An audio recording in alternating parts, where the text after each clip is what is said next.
Hello all, ഇന്ത്യയിലെ ഏറ്റവും മികച്ച IIT-കളിലേക്കുള്ള എൻട്രൻസ് എക്സാം ആയിട്ടുള്ള JEE അഡ്വാൻസ്ഡ് എക്സാമിൻ്റെ റിസൾട്ട് പുറത്തു വന്നു. അപ്പോൾ നിങ്ങളെല്ലാവരും ഓൾറെഡി അറിഞ്ഞിട്ടുണ്ടാകും. ഫസ്റ്റ് റാങ്ക് നേടിയിരിക്കുന്നത് വേദ് ലഹോട്ടി എന്ന് പറയുന്ന സ്റ്റുഡൻ്റാണ്. നമുക്കെല്ലാവർക്കും അറിയാവുന്ന ഓൾ ഇന്ത്യ ലെവലിൽ തന്നെ വളരെ ഫേമസ് ആയിട്ടുള്ള അലൻ എന്ന് പറയുന്ന സ്ഥാപനത്തിലാണ് ഈ കുട്ടി പഠിച്ചത്. ഓൾ ഇന്ത്യ റാങ്ക് ഫസ്റ്റ് നേടി. അപ്പോൾ AIR 1 നേടി എന്നുള്ളത് മാത്രമല്ല, JEE അഡ്വാൻസ്ഡ് എക്സാമിൻ്റെ ചരിത്രത്തിൽ തന്നെ ഏറ്റവും ഉയർന്ന മാർക്ക് നേടിക്കൊണ്ട് 360-ൽ 355 മാർക്ക് നേടിക്കൊണ്ടാണ് ഈ സ്റ്റുഡൻറ്റ് ഫസ്റ്റ് റാങ്ക് കരസ്ഥമാക്കിയിട്ടുള്ളത്. അപ്പോൾ എന്താണ് ഈ കുട്ടിയുടെ സീക്രട്ട്? എങ്ങനെ ഫസ്റ്റ് റാങ്കിലേക്ക് എത്താൻ പറ്റി? ഇത്രയും ഹയസ്റ്റ് മാർക്ക് എങ്ങനെ സ്കോർ ചെയ്യാൻ പറ്റി എന്നുള്ളത് നമ്മൾ നോക്കിക്കഴിഞ്ഞാൽ, അപ്പോൾ ഈ സ്റ്റുഡൻറ്റിൻ്റെ ഒരു ജേർണി നമ്മൾ നോക്കുകയാണെന്നുണ്ടെങ്കിൽ 5th മുതൽ അല്ലെങ്കിൽ 6th സ്റ്റാൻഡേർഡ് മുതൽ തന്നെ ഈ കുട്ടിക്ക് ആക്ച്വലി നല്ല ഫൗണ്ടേഷൻ കോഴ്സിലൂടെയാണ് കടന്നു പോയിട്ടുള്ളത്. അലൻ പോലുള്ള സ്ഥാപനത്തിൽ തന്നെ 6th മുതൽ തന്നെ നല്ല maths and science strong foundation കോഴ്സുകളിൽ പഠിച്ചു പോവുകയും അതിൻ്റെ കൂടെ തന്നെ നിരവധി എക്സാമുകൾ ആക്ച്വലി എഴുതിയിട്ടുണ്ട് എന്നുള്ളതാണ്. എന്ന് വെച്ചാൽ 10th കഴിഞ്ഞ് +2 ഒക്കെ കഴിഞ്ഞ് നമ്മുടെ കേരളത്തിലുള്ള കുട്ടികളൊക്കെ ചെയ്യുന്നത് പോലെ തന്നെ നേരിട്ട് എൻട്രൻസ് എക്സാമിലേക്ക് പോകുന്നതിന് പകരം നേരത്തെ തന്നെ നല്ല ഫൗണ്ടേഷൻ ബിൽഡ് ചെയ്തിട്ടുണ്ടായിരുന്നു. JEE മെയിൻ ഈ വർഷം നടന്ന JEE മെയിനിൽ ഓൾ ഇന്ത്യ റാങ്ക് 119 വാങ്ങാൻ സാധിച്ചിട്ടുണ്ട്. 300-ൽ 295 മാർക്കാണ് ആ എക്സാമിന് ഈ കുട്ടിക്ക് കിട്ടിയത്. അതുപോലെ തന്നെ CBSEയുടെ റിസൾട്ട് എടുത്ത് നോക്കിയാലും 98.6 ഉണ്ട് 10th-ൽ, 97.6 ഉണ്ട് +2-ൽ. അഗെയിൻ നല്ല മാർക്കാണ്. പക്ഷെ അതൊന്നുമല്ല, ഏറ്റവും ഇമ്പോർട്ടൻ്റ് ആയിട്ടുള്ളത് 7 ഇയർ ജേണിയാണ്. 7 വർഷമായിട്ട് ഈ ഒരു പ്രിപ്പറേഷനിൽ ഉണ്ട് എന്നാണ് പറയുന്നത്.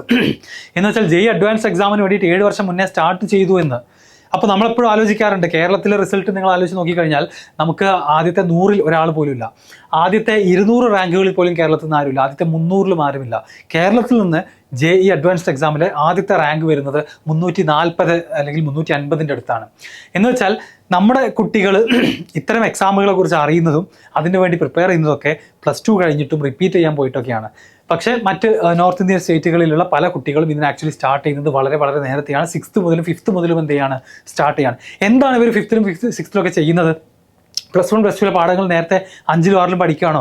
അല്ല, 5-ലും 6-ലും പഠിച്ചുകൊണ്ട് തന്നെ ആ ലെവലിൽ നിന്നുകൊണ്ട് എഴുതാൻ പറ്റുന്ന നിരവധി സ്കോളർഷിപ്പ് എക്സാമുകളും ഒളിമ്പ്യാഡുകളും സീരീസ് ആയിട്ട് കണ്ടിന്യൂസ്ലി ഈ സ്റ്റുഡൻറ്റ് എഴുതിക്കൊണ്ടിരിക്കുകയാണ്. അപ്പോൾ നിങ്ങൾക്ക് നോക്കിയാൽ കാണാം, 2015 മുതൽ 17 വരെ, 2015-17 എന്ന് വെച്ചാൽ ഒരുപാട് വർഷങ്ങൾക്ക് മുന്നേ നമ്മുടെ മാത്സ് ഒളിമ്പ്യാഡിന് പോയിട്ട് ഇന്റർനാഷണൽ റാങ്ക് ചെയ്തിട്ടുണ്ടായിരുന്നു. റാങ്ക് 2 2 തവണ സെക്കൻഡ് റാങ്ക് കരസ്ഥമാക്കിയിട്ടുണ്ട്.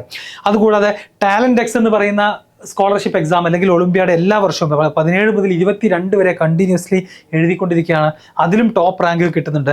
അലൻ ചാമ്പ് എന്ന് പറയുന്ന കോമ്പറ്റേറ്റീവ് എക്സാമും എഴുതിയിട്ടുണ്ട്. അതിൽ 9th റാങ്ക് സെക്യൂർ ചെയ്തിട്ടുണ്ട്. തീർന്നിട്ടില്ല, Indian junior science Olympiad, government conduct ചെയ്യുന്ന ജൂനിയർ സയൻസ് ഒളിമ്പ്യാഡിലെ ഗോൾഡ് മെഡൽ വിന്നറാണ്. അതുപോലെ തന്നെ ഫിസിക്സ്, കെമിസ്ട്രി, ആസ്ട്രോണമി 10 കഴിഞ്ഞിട്ടുള്ള കുട്ടികൾക്കുള്ള സീനിയർ കാറ്റഗറിയിൽ വരുന്ന ഗവൺമെൻറ്റിൻ്റെ ഒഫീഷ്യൽ ഒളിമ്പ്യാഡുകളാണ്. അതിൽ 2022-24 വർഷങ്ങളിൽ ക്വാളിഫൈ ചെയ്തിട്ടുണ്ടായിരുന്നു. നല്ല സ്കോറും നല്ല റാങ്കും കിട്ടിയിട്ടുണ്ടായിരുന്നു.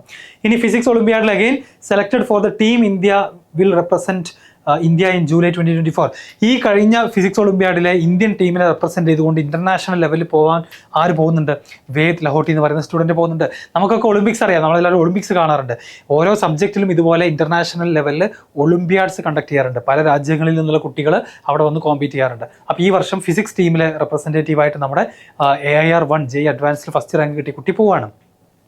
അതുപോലെ തന്നെ അഗെയിൻ മറ്റൊരു ഒളിമ്പ്യാഡിനെ നിങ്ങൾക്ക് ഇവിടെ കാണാം. സോ സിമിലർലി ഒരുപാട് എക്സാമുകൾ എഴുതി പല റെക്കോർഡുകളും ഓൾറെഡി ബ്രേക്ക് ചെയ്തിട്ടാണ് ഫൈനലി AIR 1 എന്ന് പറയുന്ന ഈ JEE അഡ്വാൻസ്ഡ് എക്സാമിൽ ഓരോ വർഷവും നമ്മുടെ കൺട്രിയിലെ ഒരുപാട് ആളുകൾ ഉറ്റുനോക്കുന്ന ഈ ഒരു പൊസിഷനിലേക്ക് ഈ കുട്ടി എത്തിയിട്ടുള്ളത്.